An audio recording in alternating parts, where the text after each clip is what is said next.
Alrighty, let's get into it. Eagle vs. House Reactor, Venom The Last Dance with spoiler video. Here we go. And I'm recording this one right after the non-spoiler one, alright? I just want to finish recording both, and then I can do the editing and everything afterwards. That just works better for me. So let's get into it. I'm assuming you have seen this movie by now, because it is a with spoiler, so, warning again, it's gonna be in the title as well, right?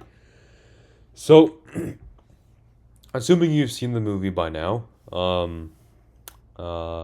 let's discuss it. Opening of the movie. I'm gonna recap first and then share my thoughts. Opening of the movie, we start off with Venom.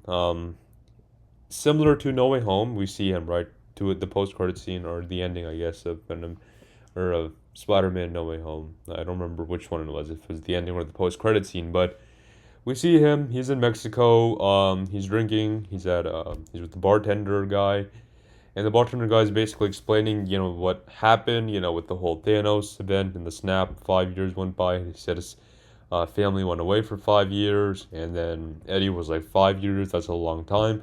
He was explaining how aliens trying to relate because he himself has dealt with an alien.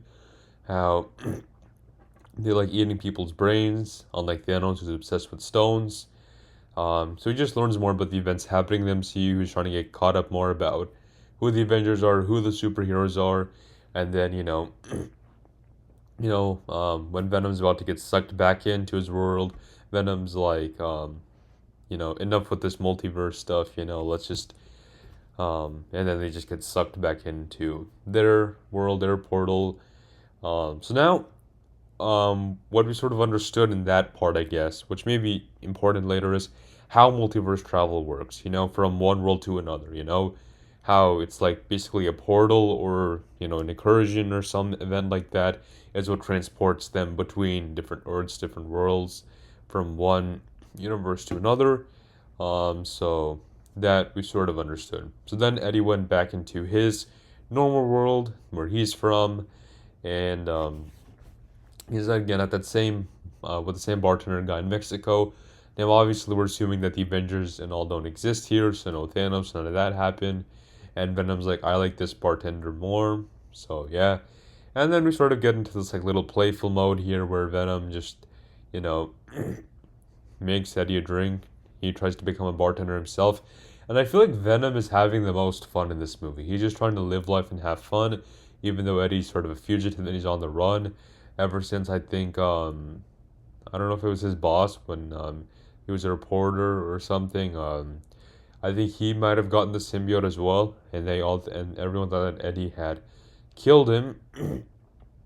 So he's trying to stay low, trying to make sure he's not hidden, and like all these government people are after him. One of them, of course, like he's one of the sergeants. Chiwetel Ejiofor. Of course, he was in the Doctor Strange movies.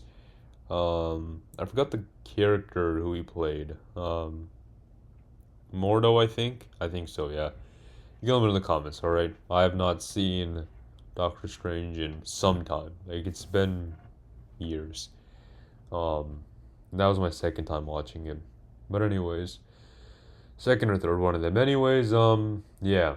But anyways, he is in this. If you've seen the trailers, you know that he's in this. So yeah.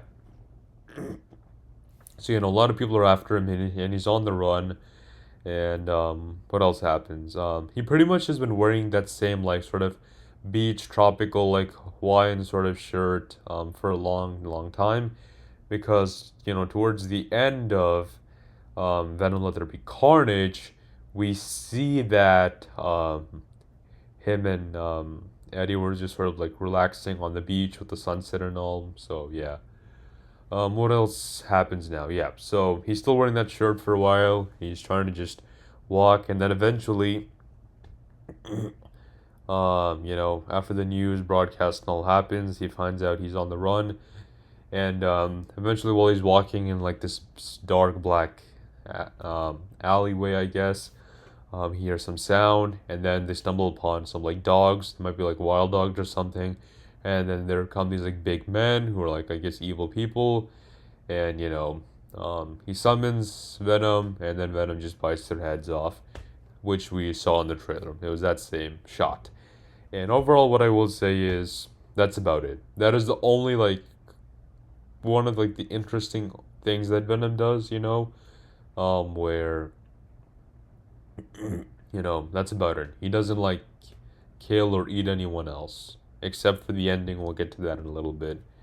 But yeah, like that's like maybe one of the only cool scenes that happens, and we already saw that in the trailers. So yeah, pretty disappointing that that was it.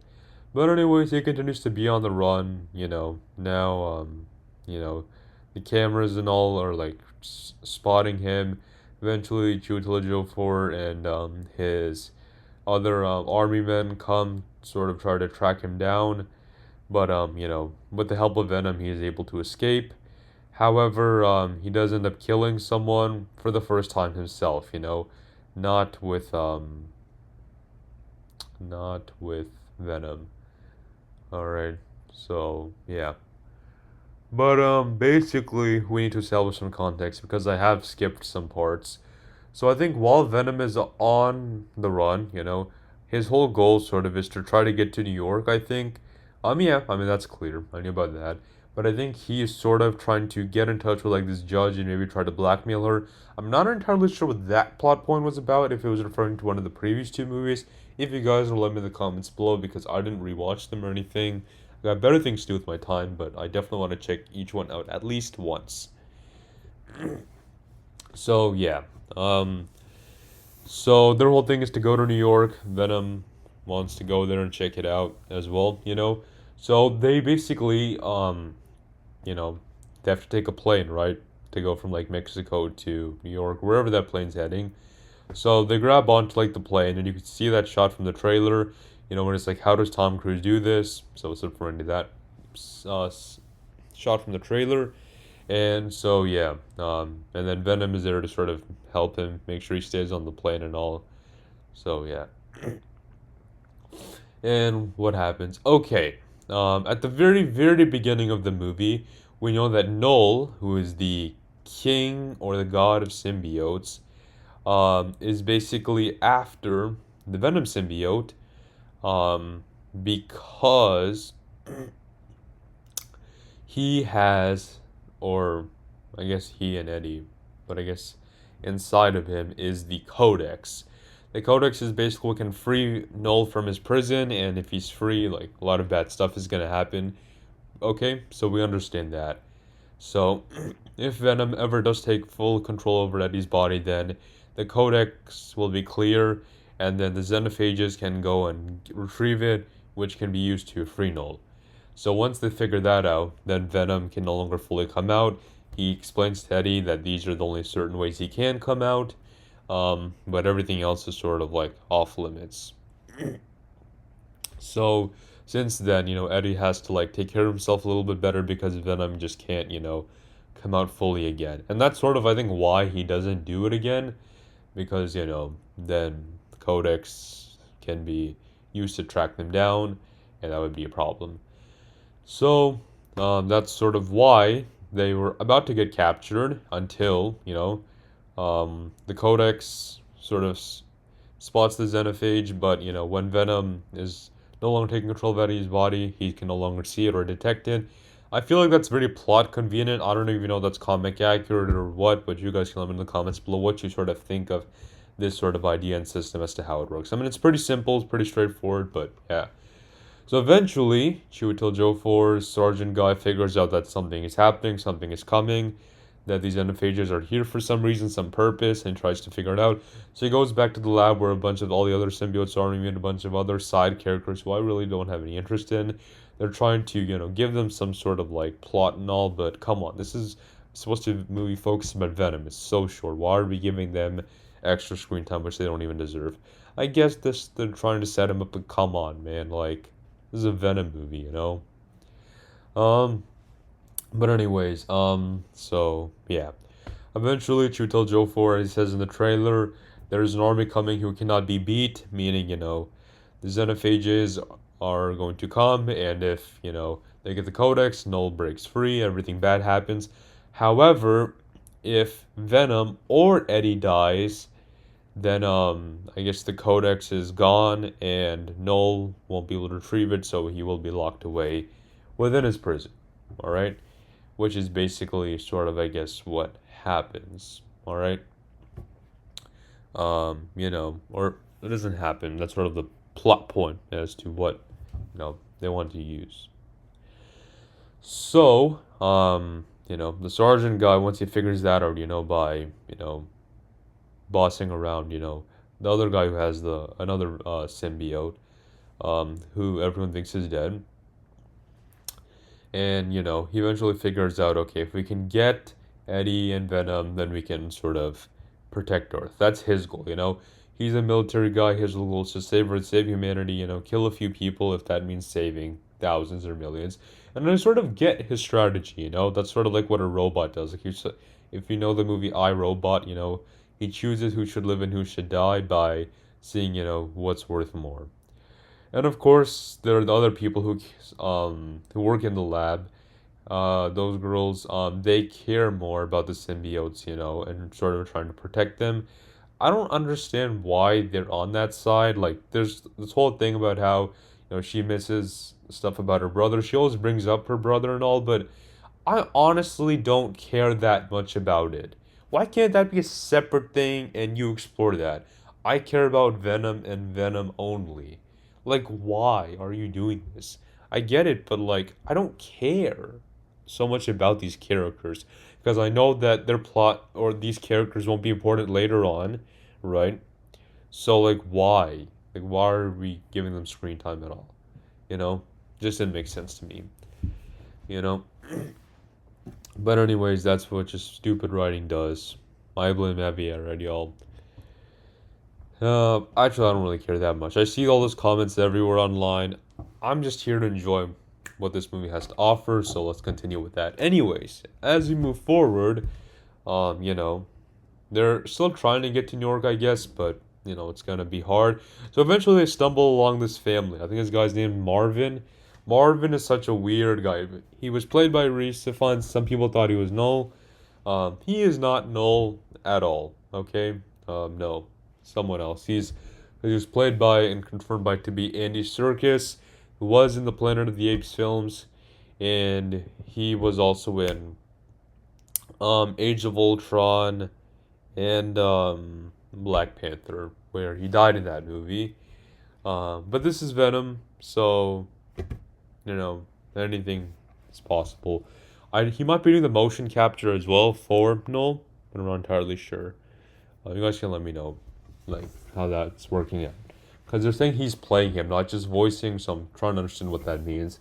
Like I can see how Josh Brolin played Thanos, like he wore the mocap suit and all, but you know, this is a bit more than that. I know he delivered the lines, definitely made him sound menacing and threatening, but other than that, like what else is he doing? If you guys know, let me know in the comments. But anyways, so yeah, they eventually stumble upon this family who is very convenient to be there at the same time, and everything they do is so convenient. I literally am gonna call them the plot convenience family. All right, how convenient are they? Eddie stumbles upon them. They're going to Area 51, and they help out Eddie, and the kid has some chocolate with him. That is the most convenient written family I've ever seen. I've never seen a much more convenient family ever. Never. Like, what is going on? Oh man. Someone tell me. Like, the stupidity of that, man. Like, you know? Nah. We gotta figure this out somehow. You're the one who wrote this. Alright? I would have not. Okay, he's a fugitive. Okay, he's on the run. But why can't we get something cool or something interesting to happen? Like, a cool motorcycle shot can't always save us anymore. Sorry, but that doesn't always work. Alright? Come on, man. Come on. The potential this trilogy could have had. Anyway, so the family somehow helps out Eddie. Okay, in my non-spoiler review, you're asking me what part I laughed. I don't know why I laughed so much, but it was when the family came trying to help out Eddie. They were doing like a barbecue cookout or something. He had the plate, he had corn and some food, and he hadn't eaten in a while, so he was like, oh, thank you. and Venom was like hard pass, and he threw it to the side. And that's the one scene I laughed. I laughed because it was unexpected and it was funny at that moment. Nothing else was timed right. So I was like, okay, cool. But man, I wish you could have eaten it though. I actually felt bad for Eddie in that moment. Like my guy's starving out here, you know? Do they not have like does if Eddie eats something normal, does Venom because Venom also has to I guess digest it maybe. And he won't like it maybe. Just tater tots and chocolate? Is that it? I'm like, come on, man. And then the songs and all, like, it's all happening while he's like on this sort of like family get together road trip type thing. Like, it didn't feel like a finale worth ending. There was nothing really to celebrate. You had two mediocre movies come out before this, and like, okay, good riddance, I guess, but man, anyway, so I guess I gotta move this forward. Then he goes, they drop him off in Vegas, because, Las Vegas is in Nevada, and Area 51 is also there. And, they need money to go to New York. So they decided to try gambling at the casino, hit the jackpot, and win. At least that's what their current strategy is. So they need a suit. How do they get it? They steal one, of course. That part was in the trailer. So, yeah. They go to the casino, and Venom sort of has a strategy. He sort of maybe has a belief as to how they will win, but it doesn't work out. They lose all their money, and I actually have taken statistics classes before, and I know that these things are very rigged, meaning that the probability you win is already flawed. There's already bias to it. Like, you're basically set to lose. There's a very, very, very small chance you win. You have a much bigger chance of losing than winning. But of course, Mrs. Chen is winning big because we love her. She's a cool character. I actually enjoyed her, and I love the way they developed her. So one thing they did right was her. I love the relationship between Mrs. Chen and Eddie and Venom. They all have a relationship, especially between Mrs. Chen and Venom. Like, that is a relationship I can get behind, because I feel like they've been through more. She's sort of like the mom, and they're both like siblings, kind of. But this is where it all becomes weird. This movie's been going on for so long, it's been an hour and something, and they decided to just start dancing. Hence why it's called Venom The Last Dance. Oh my goodness. And then they play like Dancing Queen. Like, come on, man. And then they just start dancing. Venom takes full control over Eddie's body. However, it's not a good idea because the Codex!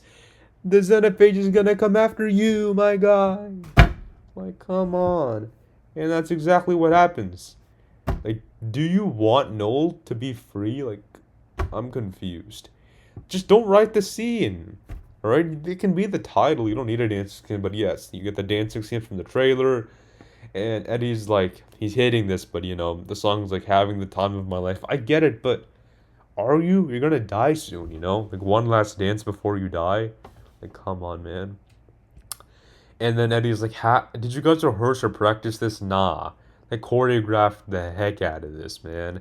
And then they filmed it. But, come on, man. Come on.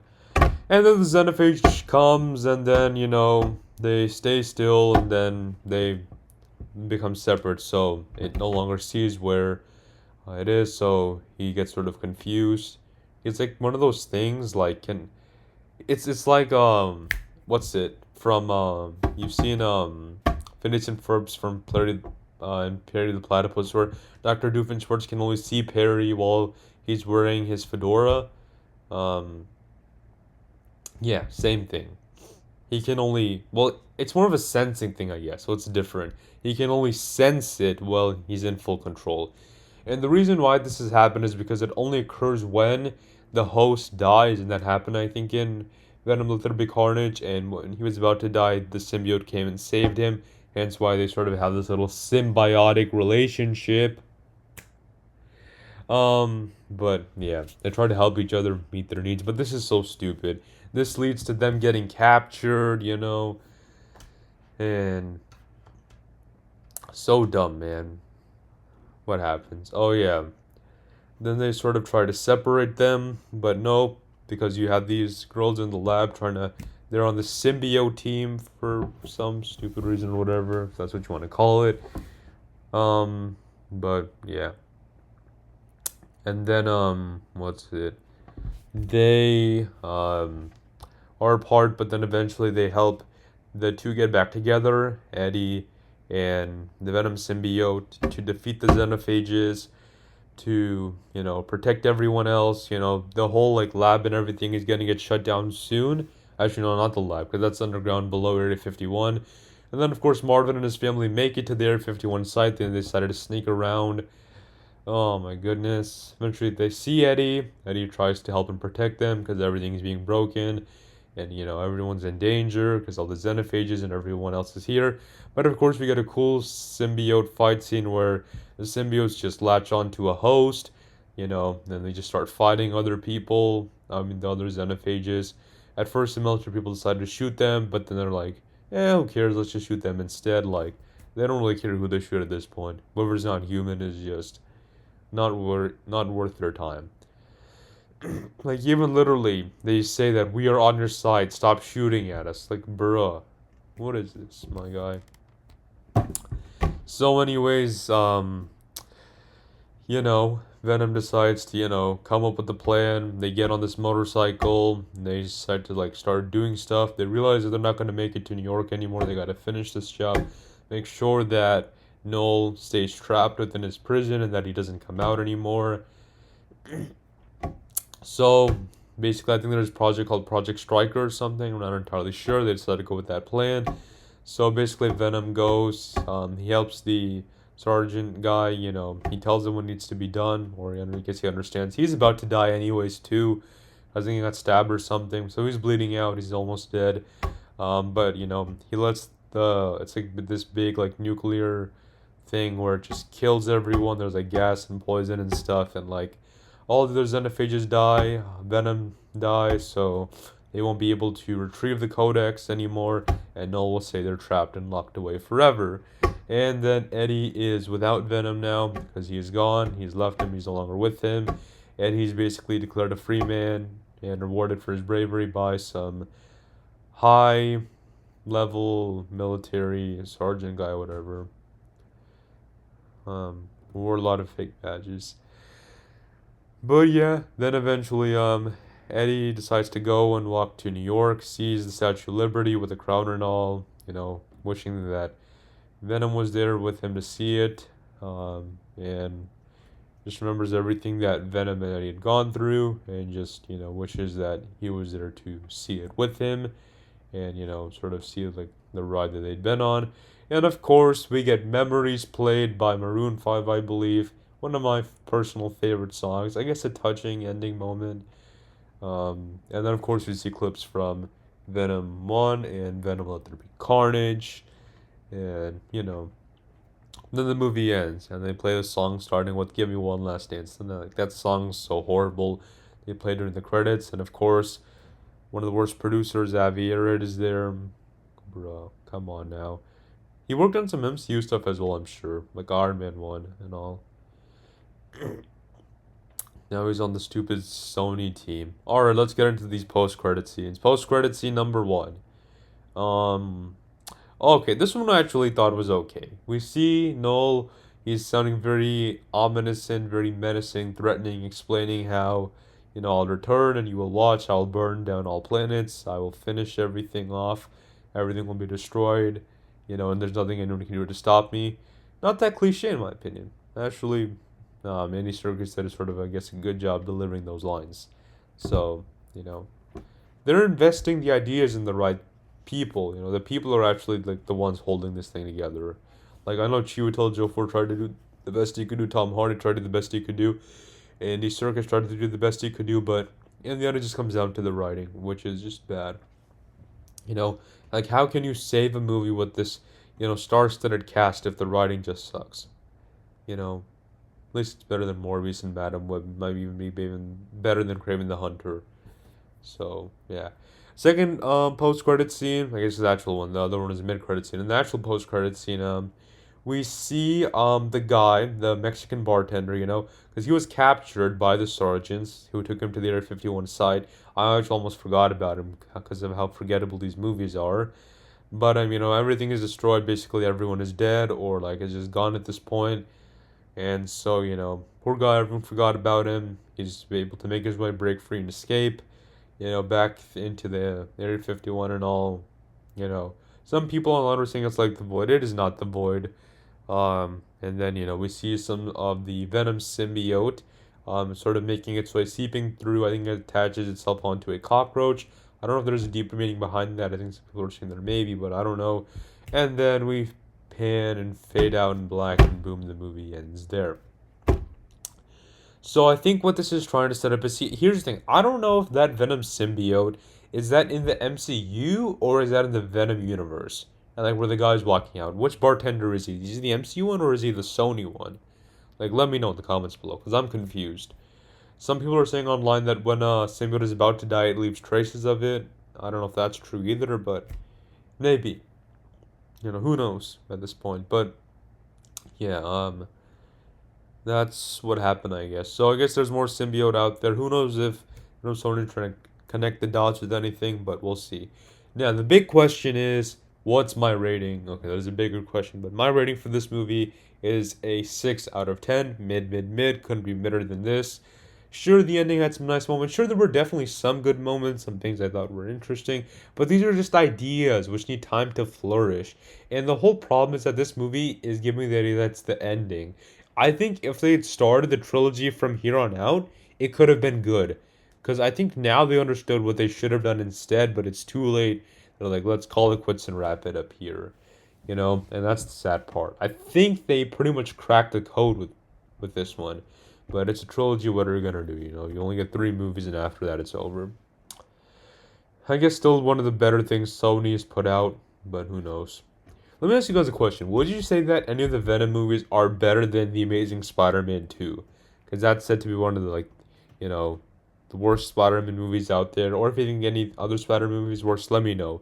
But I want you guys to tell me, do you think any Venom movie is better than any Spider-Man movie? Alright. Would you, like, I don't know, there's something I'm wondering. Would you ever say that? Would you ever make a comparison like that? Because they're technically all owned by Sony, you know? Now, I definitely say that the reason why Tom Holland's trilogy is so clean is not just because, he's youthful and young and has all the structure and all this stuff. No. It's because here's the thing, good or bad, the MCU always tries to be creative. And that's sort of what I'll give it to them. They try to do something different, try to be creative, at least with each project. Now, sure, they draw inspiration, might be cliche with things that have been done in the past, but I definitely get a sense and feeling that the MCU writers and directors have fun when working on something, and that I applaud with them. Let's be honest, Thor: Love and Thunder sucked. We hated it. But you can definitely tell that Taika Waititi and Chris Hemsworth had fun making it. May have been too much fun, but that's one thing, and I cannot hate them for that. Let's be honest, all right? What would you rather care more about? Making a good film or earning a lot of money and having fun while doing it? All right, maybe if you're not a fan, you can definitely tell, or don't care much about comic movies, you can tell which one's more important for you. In your mind, you think you're doing right by fans, but in the end of the day, it's all about having fun and getting that paycheck in the bag. All right, so yeah. But what was I saying? Oh yeah. Okay. So my question for you guys is, what do you think of the post-credit scenes? What do you think is going to be set up next? Because we know that Spider-Man 4 is about to happen. I don't know if they're going to make an announcement about it yet. I'm hoping for one. Because usually what Marvel does is they announce, big movies 2 years in advance. Like Deadpool and Wolverine's first big announcement happened with Hugh Jackman returning was in 2022. And the movie came out in 2024. Same with, the Avengers. We had the whole, announcement about Avengers 5, Doomsday, with the Russos returning, the writer, the and RDJ, and the directors, or the Russos, of course. So, so I'm wondering, if since Spider-Man 4 is set to come out in July 2026, and it's that's about 2 years away, right? So I'm wondering if they're gonna make an announcement about it now, or we're gonna have to wait a bit later, maybe, because we know that they're gonna start shooting in the summer.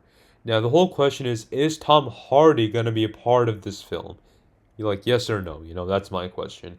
If so, they might, do this whole like sort of announcement thing where, they both like maybe appear, on stage together to like hype up and discuss, like, yes, it's confirming it's happening. Because, we've already gotten the confirmation that Spider-Man 4 is happening. The first time we've ever gotten a fourth installment of any Spider-Man thing before, like franchise unit, whatever. Of course, Tom Holland got it because the MCU actually invests and makes more projects, which, Tom Holland's trilogy was actually a pretty clean run. But yeah, if that happens, I think people will definitely be excited and be interested in it. But my main question is, if Venom is going to be in Spider-Man 4, if Eddie Brock is going to be in Spider-Man 4, we already know that it's gonna be an MCU led project. Because here's the thing: whenever the MCU makes a Spider-Man movie, because there's right now the only ones you can, at least with Tom Holland, right? All Sony does is, and this is kind of mean, but they cannot like write or direct it or any of that stuff. They can be producers, and they can basically explain, and they basically get most of the money of it because they technically own the rights to the Spider-Man character. So they get the money, they focus on the distribution and all that stuff, but they don't really have as much creative control over like what happens. Now, sure, sometimes they'll call up MCU President Kevin Feige and all to say, "Hey, we want to do this. Can we do this as well?" You know, because in my opinion, all Sony cares more about is making money, and less about telling good projects, whereas Marvel tries to do the opposite, you know, even if it means taking risk. And I like that about the MCU. That's what I like about MCU, that they should take risks. Now you can argue and say that wasn't Phase 4 just a big mess because they took risks? Yes, but I'm glad that they did. Because here's the thing, they didn't take as many big risks before. Sure, one was casting RDJ's Iron Man. Huge risk, turned it to be a financial success. But I think then when I think they just made too many. If they dialed it back a bit, then they would have known what works and what doesn't work. And that they did.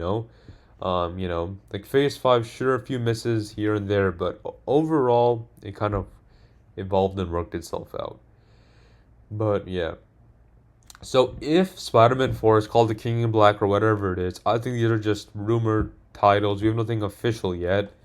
Um, but if my time to shine hello or something. How do you even say her name? I forgot.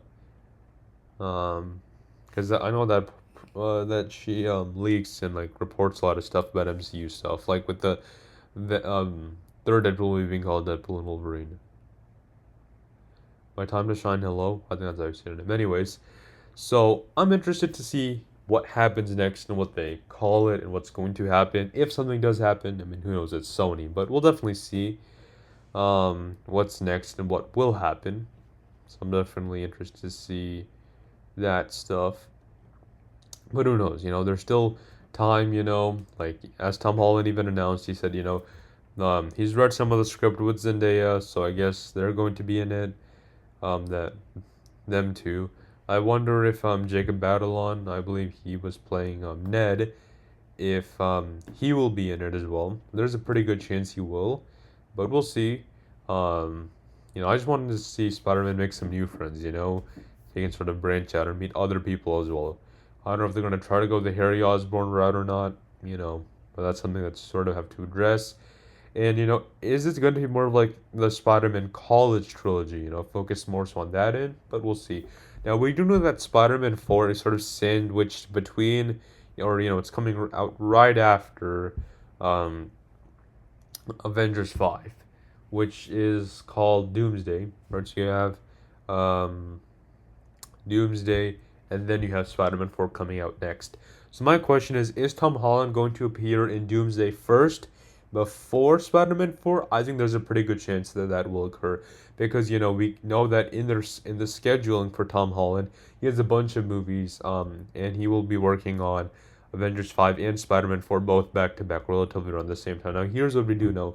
We do know that Avengers 5 and 6 won't be filmed back to back. Um Unlike Infinity War and Endgame War. The thing is that they both relatively came out like a year apart, so doing it kind of made sense. But the same thing is happening now, right? 2026 and 2027, you know? And basically, it is said that after Avengers Doomsday, they will lose, and that's when Battle World will be created, incursions and all this is going to happen, and maybe that's where Doctor Strange 3 leads into. I think Doctor Strange may be in Doomsday, but if not, maybe I'm not sure. I don't know if Clea um, will also be in it or not, played by Charlize Theron. I believe she's there, so Charlize Theron, I guess. So if they're in it, then I guess maybe. But I thought Doctor Strange 3 was gonna happen beforehand. But who knows? I may be wrong. You know, like who really knows at this point? Like there's always a big gap between these Doctor Strange movies. I mean, there's only been two, but whatever. So we'll see what happens. We'll see. Tom Holland definitely has huge things ahead of him though in 2026. You know, Doomsday, Christopher Nolan film, which is amazing because the change that he's working with such a big, popular, high-level director. Now I think they're both from the UK. They're both from England, so maybe that had to do something or not, but we'll see. Yeah, and then of course he has Spider-Man 4. And then later in 2027, he'll probably be in Secret Wars. So here's the thing. We know that Spider-Man 4 won't be a street level film anymore. I mean, it really can't be. Maybe there might be some street level elements to it, but it's hard to avoid the fact that it makes more sense for it to be a multiverse movie. I know it's what Sony really wanted, so I guess they wanted that aspect, you know, but maybe not yet. Maybe later. Because here's what we will know. We know that the multiverse saga does end with Phase 6, right? So maybe they're trying to get all the multiverse stuff done. Maybe Deadpool and Wolverine is sort of that turning point, you know? But we'll see.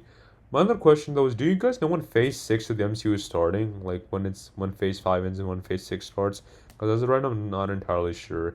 I think the turning point may be the Fantastic Four film. That could actually work because of how if RDJ is in it in the post credit scene as Doctor Doom, then maybe it could lead into Doomsday. So maybe because you know how at the end of Thor Ragnarok we knew that Thanos was coming in Infinity War, so that was a 1 year gap, right? 2017, 2018. What if they're doing the same thing with Fantastic Four 2025 and then Doomsday 2026, right? About that like 1 year time gap, setting up what's gonna come out next, so that could definitely work out, you know. But yeah, that's that. We'll see. So Tom Holland's definitely gonna be busy. Definitely has a lot of stuff within him, and I guess we'll see if Tom Hardy does return to play Venom again. I mean, in the movie, Venom literally says it's just bye for now. So I wonder if that's a hint, saying I'm not gone. I'll come back later. But that's pretty much all I know about that. Anyway, you guys, I've been talking for a long time because there's just so much to discuss. Like the MCU is so big and so much is going on right now. But yeah, I remember I actually saw, what's it? One of the interviews with the writer. I think the writer director was saying for Venom The Last Dance, but it could be wrong. So you guys can confirm me on that end. But I saw her and uh, Tom Hardy doing an interview reacting to like theories about the Venom franchise and all that stuff from like the first three movies and all from the between the three movies, and the writer just looked so confused in the interview. It's like she didn't understand the concept of the character of Venom, how the character was worked in the comics and all.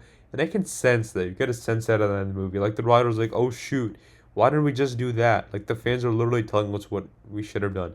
We should go and reshoot these scenes. Like, oh man.